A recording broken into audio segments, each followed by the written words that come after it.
ನಮಸ್ಕಾರ ಸ್ನೇಹಿತರೆ, ಇಂದು ನಾವು ದ್ವಿತೀಯ PUCಯ ಭಾರತ ಇತಿಹಾಸ ಸಂಬಂಧಿಸಿದ ಅಧ್ಯಾಯ 1 ಪೀಠಿಕೆ 1 ಮತ್ತು 2 ಅಂಕದ ಪ್ರಶ್ನೋತ್ತರಗಳು ನಾವು ಇಂದು ಚರ್ಚೆ ಮಾಡ್ತಾ ಇದ್ದೀವಿ.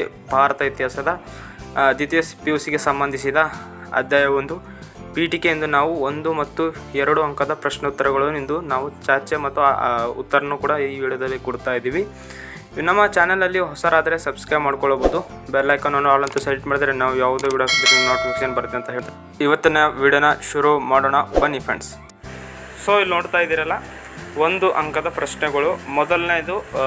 ಮೊದಲಿಂದ ಸ್ಟಾರ್ಟ್ ಮಾಡೋಣ. ಇಂಡಿಯಾ ಎಂಬ ಪದವು ಯಾವ ಭಾಷೆಯಿಂದ ಬಂದಿದೆ? ಇಂಡಿಯಾ ಎಂಬ ಪದವು ಪರ್ಷಿಯನ್ ಭಾಷೆಯಿಂದ ಬಂದಿದೆ. ಇದು 1ನೇ ಪ್ರಶ್ನೆ ಆಗಿದೆ, 1 ಅಂಕದ. ಮತ್ತು 2ನೇ ಪ್ರಶ್ನೆ ಬಂದುಬಿಟ್ಟು, ಪ್ರಾಚೀನ ಕರ್ನಾಟಕದ ಮೇರೆ ಉಲ್ಲಂಘಿಸುವ ಗ್ರಂಥ ಯಾವುದು? ಶ್ರೀ ವಿಜಯನ ಕವಿರಾಜ ಮಾರ್ಗ ಅಂತ ಇದು ಇದೆ ಫ್ರೆಂಡ್ಸ್. ಮತ್ತು ನಾಣ್ಯಶಾಸ್ತ್ರ ಎಂದರೇನು ಅಂತ ಇದೆ. ನಾಣ್ಯಶಾಸ್ತ್ರ ಇದು ನೋಡ್ತಾ ಇರ್ಬೋದು.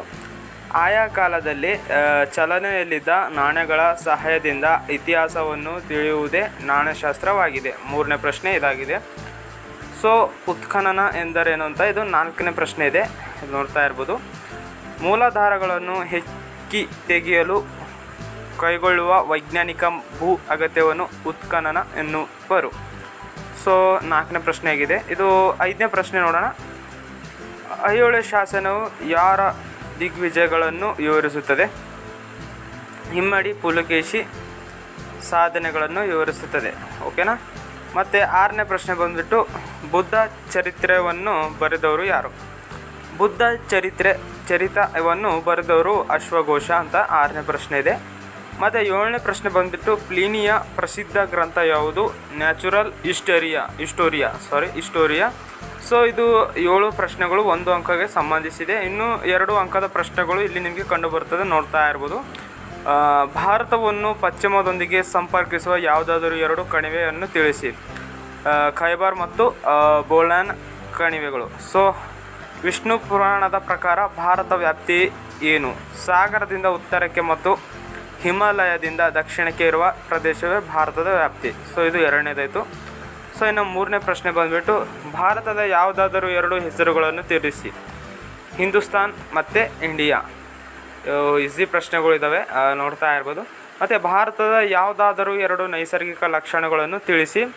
ಉತ್ತರಕ್ಕೆ ಹಿಮಾಲಯ, ದಕ್ಷಿಣಕ್ಕೆ ಸಾಗರಗಳು ಮತ್ತು ಪಶ್ಚಿಮದ ವನಭೂಮಿ, ದಕ್ಕನ್ ಪ್ರಸ್ಥಭೂಮಿಗಳು. ಭಾರತದ ಯಾವುದಾದರೂ 2 ಪರ್ವತಗಳನ್ನು ತಿಳಿಸಿ. ಮೌಂಟ್ ಎವರೆಸ್ಟ್ ಮತ್ತು ಕಾಂಚನಜುಂಗ ಅಂತ ಇದೆ. ಭಾರತದಲ್ಲಿ ಉದಯಿಸಿರುವ ಯಾವುದಾದರೂ 2 ಪ್ರಮುಖ ಧರ್ಮಗಳನ್ನು ಹೆಸರಿಸಿ. ಒಂದು ಜೈನ ಧರ್ಮ ಮತ್ತು ಇನ್ನೊಂದು ಬೌದ್ಧ ಧರ್ಮ. 2 ಭಾರತದಲ್ಲಿ ಉದಯಿಸಿದ ಧರ್ಮಗಳು. 7ನೇದು, ವಿಶ್ವ ಪರಂಪರೆ ಪಟ್ಟಿಯಲ್ಲಿರುವ ಭಾರತದ ಯಾವುದಾದರೂ 2 ಐತಿಹಾಸಿಕ ತಾಣಗಳು ತಿಳಿಸಿ. ಸೊ ನೋಡ್ತಾ ಇರ್ಬೋದು, ರಾಜಸ್ಥಾನದ ಗಿರಿದುರ್ಗಗಳು ಮತ್ತು ಹಂಪಿ ಅಂತ ಇದೆ. 8ನೇ ಪ್ರಶ್ನೆ ಬಂದುಬಿಟ್ಟು, ಪ್ರಾಚೀನ ಭಾರತದ ಯಾವುದಾದರೂ 2 ವಿಶ್ವವಿದ್ಯಾಲಯಗಳನ್ನು ಹೆಸರಿಸಿ. ನಳಂದ ಮತ್ತು ವಿಕ್ರಮಶೀಲ ವಿಶ್ವವಿದ್ಯಾಲಯಗಳಂತ ಇದೆ. ನಳಂದ ಮತ್ತು ತಕ್ಷಶಿಲ ಅಂದ್ರೂ ನಡೀತದೆ. ಸೊ ಪ್ರಾಚೀನ ಭಾರತ ಯಾವುದಾದರೂ 2 ಪ್ರಮುಖ ರಾಜಮನೆತನಗಳನ್ನು ಹೆಸರಿಸಿ. ಮೌರ್ಯರು ಮತ್ತು ಗುಪ್ತರು. ಮಧ್ಯಕಾಲೀನ ಭಾರತದ ಯಾವುದಾದರೂ 2 ಪ್ರಮುಖ ರಾಜಮನೆತನಗಳನ್ನು ಹೆಸರಿಸಿ. ವರ್ಧನರು ಮತ್ತು ರಾಷ್ಟ್ರಕೂಟರು ಕಾಣಿಸ್ತಾ ಇಲ್ಲ. ಸೊ 11ನೇ ಪ್ರಶ್ನೆ ಹೀಗಿದೆ. ಕವಿರಾಜ ಮಾರ್ಗದ ಪ್ರಕಾರ ಕರ್ನಾಟಕ ಮೇರೆ ಎಲ್ಲಿಂದ ಎಲ್ಲಿವರೆಗೆ ಹಬ್ಬಿತು ಅಂತ ಇದೆ. ದಕ್ಷಿಣಕ್ಕೆ ಕಾವೇರಿ ನದಿಯಿಂದ ಉತ್ತರಕ್ಕೆ ಗೋದಾವರಿ ನದಿಯವರೆಗೆ ಹಬ್ಬಿತ್ತೆ ಅಂತ ಇದೆ. 11ನೇ ಪ್ರಶ್ನೆ. 12ನೇ ಪ್ರಶ್ನೆ ಬಂದುಬಿಟ್ಟು, ಕರ್ನಾಟಕವನ್ನು ಆಳಿದ ಯಾವುದಾದರೂ 2 ಪ್ರಮುಖ ರಾಜಮನೆತನವನ್ನು ಹೆಸರಿಸಿ. ಬಾದಾಮಿ ಚಾಳುಕ್ಯರು ಮತ್ತು ಹೊಯ್ಸಳರು. 13ನೇ ಪ್ರಶ್ನೆ. ಕರ್ನಾಟಕದ ಯಾವುದಾದರೂ 2 ಭೌಗೋಳಿಕ ಲಕ್ಷಣಗಳನ್ನು ಬರೆಯಿರಿ. ಕಡಲ ತೀರ ಮತ್ತು ಪಶ್ಚಿಮ ಘಟ್ಟಗಳು, ಸಹ್ಯಾದ್ರಿ ಮತ್ತು ಮಲೆನಾಡು ಹಾಗೂ ಉತ್ತರ ದಕ್ಷಿಣ ಬಯಲು. ಮತ್ತು 14ನೇ ಪ್ರಶ್ನೆ. ಆಧಾರವಿಲ್ಲದ ಇತಿಹಾಸವಿಲ್ಲ ಏಕೆ?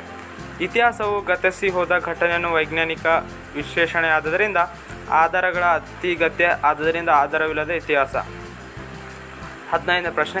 ಇತಿಹಾಸ ಮತ್ತು ಇತಿಹಾಸ ಪೂರ್ವಕಾಲದಲ್ಲಿ ನಡುವಿನ ವ್ಯತ್ಯಾಸ. ಲಿಖಿತ ಮೂಲಾಧಾರಗಳ ಲಭ್ಯವಿರುವ ಕಾಲವೇ ಇತಿಹಾಸದ ಪೂರ್ವಕಾಲ. ಲಿಖಿತ ಮೂಲಾಧಾರಗಳ ಲಭ್ಯವಿರುವ ಕಾಲವೇ ಇತಿಹಾಸ ಕಾಲ. 16ನೇ ಪ್ರಶ್ನೆ.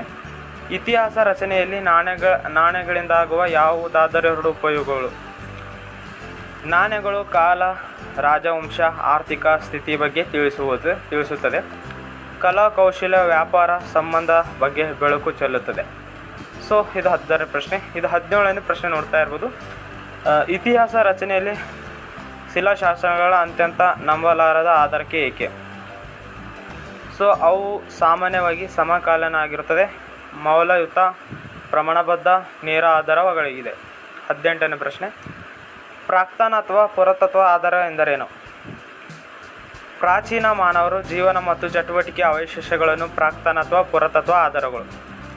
ಸಾಹಿತ್ಯದ 2 ಪ್ರಮುಖ ಪ್ರಕಾರಗಳನ್ನು ತಿಳಿಸಿ. ದೇಶೀಯ ಸಾಹಿತ್ಯ, ವಿದೇಶೀಯ ಬರವಣಿಗೆ. ಭಾರತದ ಮಹಾಕಾವ್ಯಗಳನ್ನು ಹೆಸರಿಸಿ. ರಾಮಾಯಣ ಮತ್ತು ಮಹಾಭಾರತ.